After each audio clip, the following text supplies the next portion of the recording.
She said it softly, like she'd rehearsed it 100 times in her head.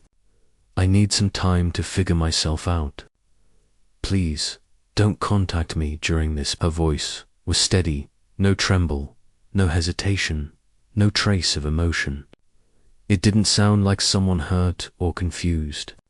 It sounded like a carefully prepared statement, deliberate, final.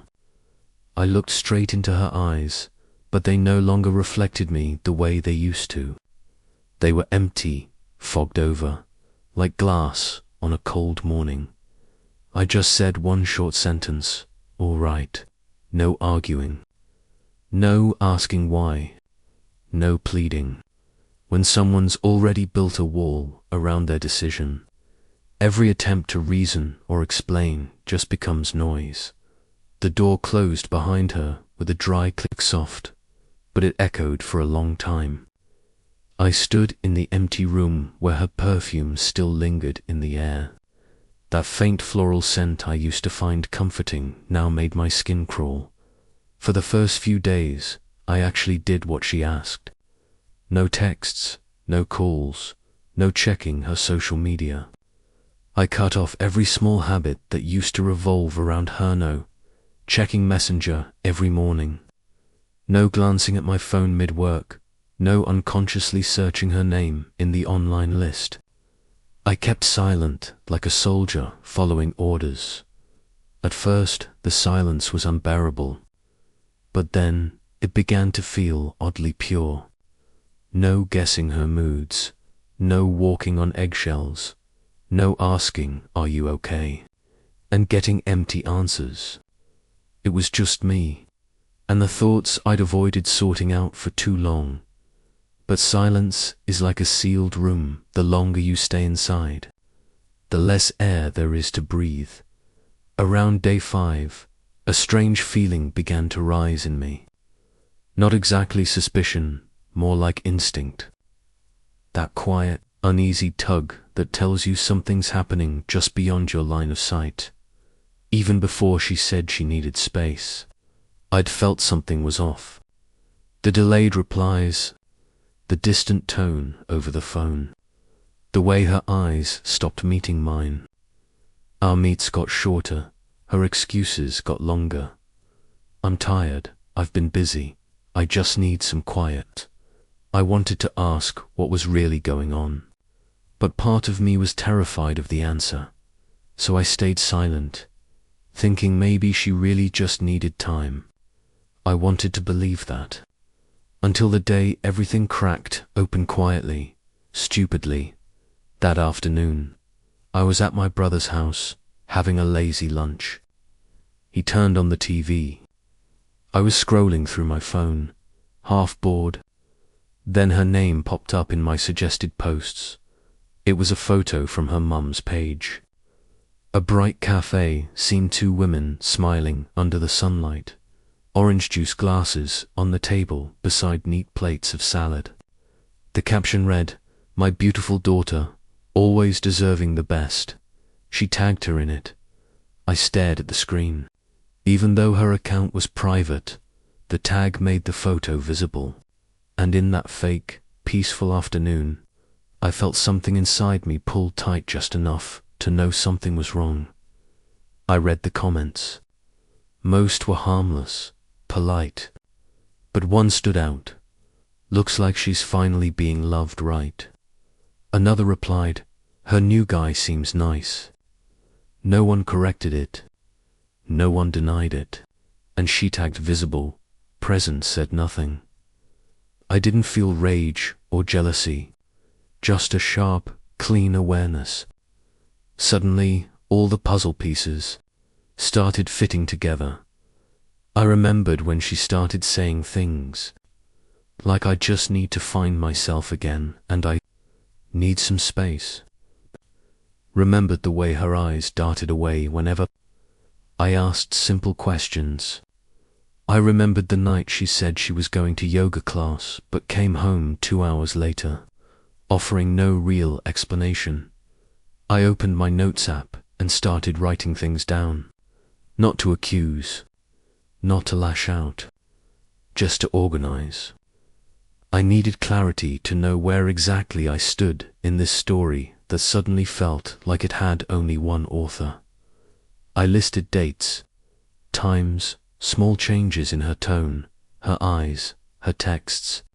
I didn't realize when I became the observer instead of the partner. Maybe coldness was the only thing keeping me from falling apart.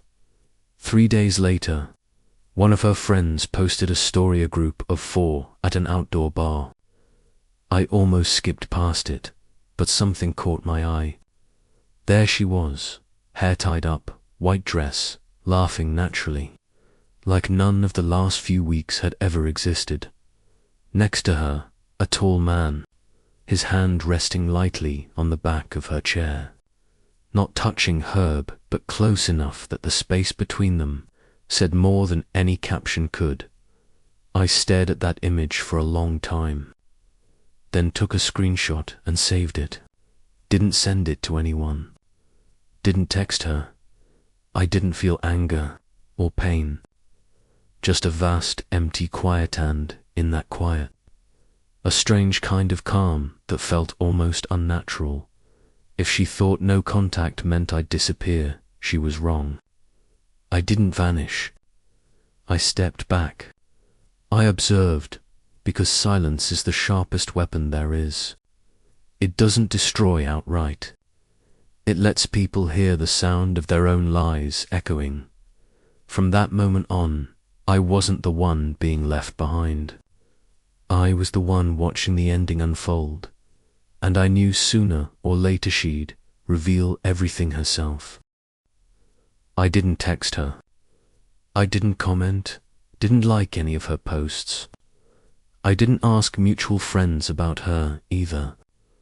I stayed perfectly still like a calm lake. No ripples, no wind. But somehow, in that silence, everything around me began to shift. People often think silence means weakness, that it's surrender, avoidance, but in reality, silence is the only way to strip everything bare. When you stop reacting, those who are performing won't know what to cling to, and eventually they expose their own act. I started to observe, not just her, but the people around her. Friends, co-workers, those random names she used to mention in passing. I wasn't stalking. I wasn't chasing. I was just paying attention. Every time someone posted something related to her, even just a group photo, I looked carefully, angles, lighting, expressions. What she tried to hide in words often showed through her eyes. A week later, she changed her profile picture. A simple one-side profile, hair down, sunlight touching her cheek. At first glance, nothing unusual, but I noticed the jacket she wore wasn't hers. It was slightly oversized, sleeves longer than her wrists end. I knew for sure she didn't own anything like that. A tiny detail, but a clear sign. I didn't get angry. I just felt things were moving exactly where they were supposed to toward the truth. I still went to work, still lived normally. If anything, I became colder, more focused. When a coworker asked, "You look oddly calm these days. Everything okay?" I smiled and said, "Yeah, I'm just learning how to stay quiet."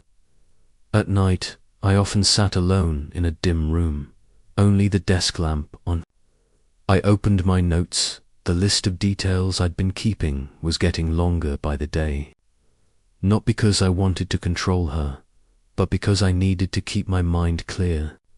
Each line I wrote down was a way to fight back against emotions, against pain. I wanted to see it all like a chess match. She made a move. I recorded it. No reaction. One evening, I got a message from a mutual friend of ours. Her name's Lan. She wrote, "Hey, are you okay? I'm not sure if I should say this, but I think she's seeing someone." I read it, then replied briefly, "I know." Lan went silent for a few minutes before replying, "You know, and you're just calm like that." I typed back, "Yeah, maybe because I knew before she even got the chance to lie." After that, I turned off my phone, set it down. Not because I was sad, because everything was unfolding exactly as I expected. She was testing to see if I'd react, and I chose not to give her that satisfaction. The silence began to bother her. Around day 15, I got an email from her. Not a text, not a call. An email short, with the subject line, "I'm sorry for disappearing." The message was only a few lines long. "I don't know if you're still angry at me. I just want you to know I never meant to hurt you. I just felt like I needed some freedom for a while. I hope you understand." No explanations, no details, no sincerity, just smooth, polished words, vague and cold, like glass between two strangers. I read it a few times. No emotion. Then I typed, clearly, carefully, "I understand, and I respect your decision. Good luck." Only 3 sentences, no more. I hit send, then closed the laptop. That night, I sat by the window, listening to the wind slip through the curtains. Outside, the city lights still burned bright. People were still loving, still breaking up, still lying to each other, as if it were just another part of being alive. I didn't feel angry anymore, not even hurt. I just saw things clearly. I no longer belonged to her story. And truthfully, I'd stepped out of it long ago. I was just realizing it now. I didn't need to know who that man was. I didn't need to know how they met. I only wanted to know one thing. When she said no contact, did she ever realize that silence could also be my way of walking away on my own terms? Because silence doesn't always mean defeat. Sometimes it belongs to the only person who truly understands how the game ends. And I, more than anyone, knew exactly what was happening. She was entering her new chapter while I was simply finishing the ending she forgot to write. I used to think silence was just emptiness, but in reality it has its own sound, too faint for most people to hear. It echoes when someone grows restless, when they wonder why they're no longer being noticed, when they start making noise just to fill the void they themselves created. About 2 weeks after that email, she started to reappear indirectly. Not through messages or calls, but through signals so subtle they were almost deliberate. Old friends I hadn't talked to in months suddenly sent friend requests or liked my old posts. A few new accounts began following me, names that seemed oddly familiar, with brand new profile pictures. I didn't need to check to know who was behind it. She was never good at being forgotten. I stayed silent. I didn't delete, didn't block, didn't react. I just let them look, let them believe they still had some kind of control. What they didn't realize was that the balance had already shifted when you stop trying to prove anything. Every move the other person makes becomes evidence on its own. All I had to do was wait. One night after work, I came home, opened my closet, and saw a small box on the shelf, the one where I kept things she'd left behind. Movie tickets, a quick birthday note, an old leather bracelet. I thought about throwing them out, but then I stopped. Not out of sentimentality. I just wanted to remember exactly who I was before this story began. I took the bracelet out and laid it on the desk. The soft yellow light reflected off its worn edges. That's when I realized love, once dissected, is nothing more than an object. It doesn't breathe. It doesn't pulse. It only retains its shape. The next day, she made her first public post in more than 3 weeks. A photo with friends, captioned, "Life always finds a way to make us stronger." A simple sentence, but I could feel the strain behind it. Not because she was lying, but because she was trying too hard to make her words sound meaningful. People in pain often write things like that, as if trying to convince themselves. I didn't comment. I didn't react. But that same night, an anonymous account messaged me, "Do you want to know who she's seeing now?" I didn't reply. Not because I didn't want to know, but because I already did. Some questions, if answered, only pull you back into a circle where the only thing you control is your own pain. Instead, I went outside for a walk. It was early winter, cool enough to feel clean, the air carrying the faint smell of smoke from the street vendors. I sat on a bench, watching people pass. Couples walked by, laughing, holding hands. I didn't feel envy. I just felt distant, like I was observing the world through glass, completely detached. When I got home, my phone lit up, a new social media notification. Her mother had posted again, another family photo, this time at dinner. And she was sitting beside that man. No more hints, no more pretending. Everything was clear now. I stared at the picture for a long time, not to look for flaws, just to confirm how I felt. No anger, no jealousy, no sadness, just an absolute emptiness, the kind that only comes when you've already let go completely. I turned on my laptop and deleted the note file. Every line, every timestamp, every small observation I'd carefully recorded disappeared within seconds. Not because I wanted to forget, but because I no longer needed to remember. When I closed the laptop, the room went quiet. But this time, the silence wasn't heavy. It was light, like a door closing gently without a lock. I realized something. It's not the betrayal itself that hurts the most. It's the time you waste trying to understand why it happened. And me, I didn't need to understand anymore. Because when silence starts to make a sound, it means everything has already been said. Time moved slowly after that, not because I was waiting for anything, but because everything seemed to lose its weight. Each day felt the same. Wake up, go to work, come home, eat something quick, then sit there staring into the empty space in front of me. No messages, no calls, no "Hey, what are you doing?" texts. The room was silent, not peaceful, but hollow, like an abandoned warehouse filled with ghosts of routine. The only sound left was the soft hum of the fan, steady and indifferent. People say when a relationship ends, the scariest part isn't being alone. It's the empty space where your habits used to live.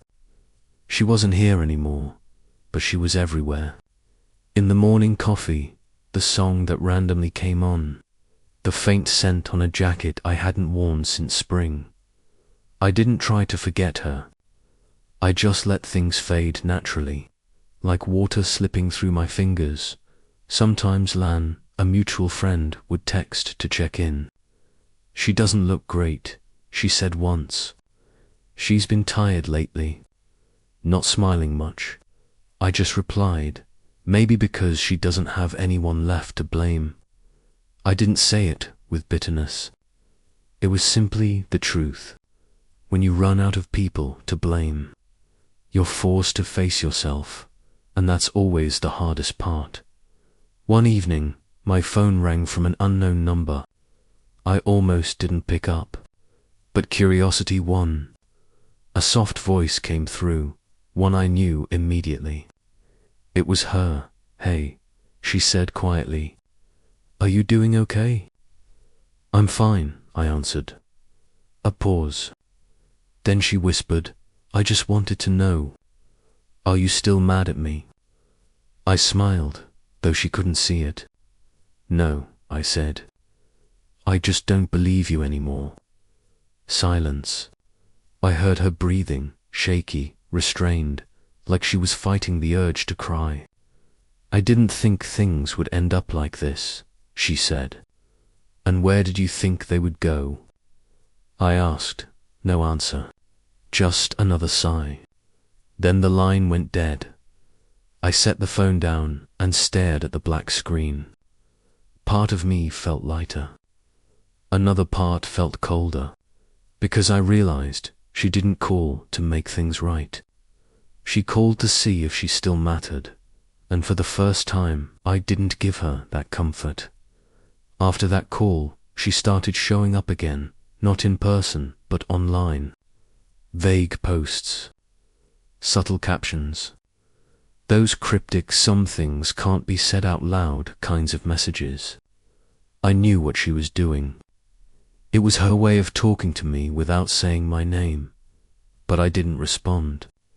My silence wasn't a tactic anymore. It had become a habit. A month later, Land texted again.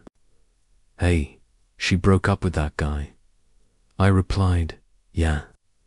Land followed up. "You're not happy about it." I typed something, deleted it, typed again, deleted again. Finally, I sent, "There's nothing to be happy about. Things just happen." That night, I opened the window and looked out at the empty street. The streetlights stretched across the pavement, spilling like liquid gold. I thought about everything that had happened, and I realized people don't really change. They just take a long enough detour to understand what was already true. She went looking for freedom and lost it in someone else's hands. I chose silence, and somehow I found peace inside it. No one won. No one lost. It wasn't a battle. It was just two people learning different lessons at different times, and me. I finally learned how to exist without needing someone else to prove I still could. About 2 months after that last call, something in me had shifted. There was no more tug of war between anger and affection, no more battle between holding on and letting go. I was simply still. Not peaceful like in the movies, more like a structured emptiness. The kind of calm that comes when you finally accept that some things can't be fixed, and some people, no matter how close they once were, are meant to go. I focused on work. I worked out. I learned to live slower. My morning coffee wasn't a ritual of sadness anymore. It was a moment that belonged entirely to me. Music still played, but I didn't listen to remember. I listened to stay alive. Slowly, everything fell back into rhythm, the rhythm of someone living for himself. Then one afternoon, in the middle of the bright sun, as I was leaving a meeting, my phone buzzed. Her name appeared on the screen. Not an unknown number, not a message through someone else. It was her, the same woman who once said she needed time to find herself. I stared at the screen for a few seconds. My finger hovered over the answer button. I could hear my own voice in my head. "You don't owe her anything anymore." But I still picked up. Her voice trembled, soft but trying to sound steady. "I'm sorry for calling out of nowhere. I wanted to see you. Not to get back together, I swear. Just to talk." I stayed silent for a moment, then said, "I'm not sure there's much left to say." She exhaled, a long shaky breath. "I know. But sometimes people need to say things out loud so they can finally stop." Her voice was fragile, tangled in the sound of wind on the other end. No confidence, no strategy, maybe for the first time. She didn't control the outcome. We met at a small cafe near the park, one of our old spots. When I walked in, she was already there. Not the polished version of her from social media, just a tired woman with eyes that looked like they carried too much. "I didn't think you'd come," she said softly. "I didn't think you'd call," I replied. We sat there, silent. The cafe music mixed with the low hiss of the espresso machine. Neither of us spoke. She stared out the window, fingers tracing the rim of her cup. Then she finally said it. I was wrong. Her voice was small, but steady. I thought I needed space. I thought silence would make me free, but it just made me feel emptier. And I realized, you didn't do anything wrong. I watched her. No anger, no sympathy, just quiet observation. "So what do you want now?" I asked. She smiled weakly. "Nothing. I just wanted you to know. I miss you. Not in a nostalgic way, but in the way you miss something genuinely good once you've ruined it." I took a slow breath. For a split second, I saw the girl she used to be, the one who laughed easily, held my hand and said, "We'll get through everything together." Then that image faded like smoke. I spoke carefully. "I missed you too, but I survived that." And when someone survives something, they don't go back to the place that almost killed them. She lowered her head, tears falling quietly. No drama, no pleading, just silence. "You've changed," she whispered. "No," I said. "I just stopped holding on to things that didn't want to stay." We sat a few minutes longer. Then I stood up. "You'll be okay," I told her. "Just don't repeat it." She nodded, eyes red, saying nothing. I turned and walked out. The sunlight outside was harsh but clean. The wind brushed against me, and for the first time in a long while, I felt light. When I glanced back through the cafe window, she was still sitting there, alone. Not the villain, not the lover, just someone who had finally run out of chances to be understood that night. I opened my old notes, the list full of details, emotions, scattered memories. Then I selected delete all. No hesitation, no regret, because some stories only make sense when you erase them. They were never written to have a beautiful ending. After that meeting at the cafe, I thought everything was finally closed. But life has its way of testing you. Just a few weeks later, she reappeared, not through a text or a call, but through small, deliberate traces. It was like someone trying to step back into your life without leaving footprints. One night, I opened Instagram and saw a new follower. The profile photo was just a landscape, no face, no name I recognized. But in one of the pictures, I noticed something familiar. The corner of a table, the same one she used to sit at while reading in that old cafe. I didn't have to dig further.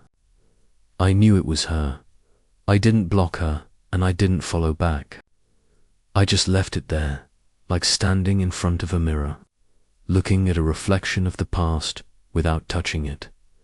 Then she started liking old posts, ones buried deep on my page, from when we were still together.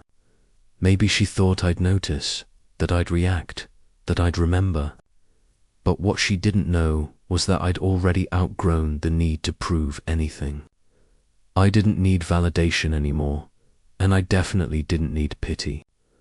I just wanted peace. One night, just as I turned off the lights to sleep, my phone lit up. A message from an unknown number, but I recognized her right away from the first line. "Are you doing okay?" I stared at the screen for a long while, didn't answer. 10 minutes later, another one came. "I just wanted to know if you're happy." I wasn't angry, nor touched. It just felt like everything had come full circle. She spoke. I stayed silent. She was trying to pull me into the same old conversation, and I had no interest in speaking anymore. I set my phone down and went to sleep. The next morning, another message. I'm sorry, I shouldn't have texted. I read it, then deleted it. Not out of spite, but because I understood. Some apologies aren't meant to heal anything. They're just a way for people to ease their own guilt. That day, I went to work as usual. I smiled, I talked, I functioned. But inside, one thought was crystal clear. Sometimes silence is the clearest answer, sharper, truer, and stronger than any words. She didn't message again, but I could tell she was still there, watching. Every post, every photo, every random story, maybe each one was her way of reaching out without admitting it. Maybe she regretted things. Maybe she was lonely. But whatever the reason, I no longer wanted to be her comfort. I'd once been her safe place, but now, I just wanted peace to watch the sunrise, drink coffee, listen to music, and not think of anyone. Sometimes I wondered if she ever thought about those quiet moments we used to share, laughing over nothing. Maybe she did, but I didn't need to know. Because if she truly remembered, she wouldn't have left the way she did. Late that night, I stepped out onto my balcony. The air was cool, the street below half asleep. Headlights painted streaks of white across the pavement, like time itself was still moving, indifferent, unstoppable. I played an old song, one that used to hurt to hear, but now it just sounded like background noise, like wind brushing past. That's when I realized healing isn't about forgetting.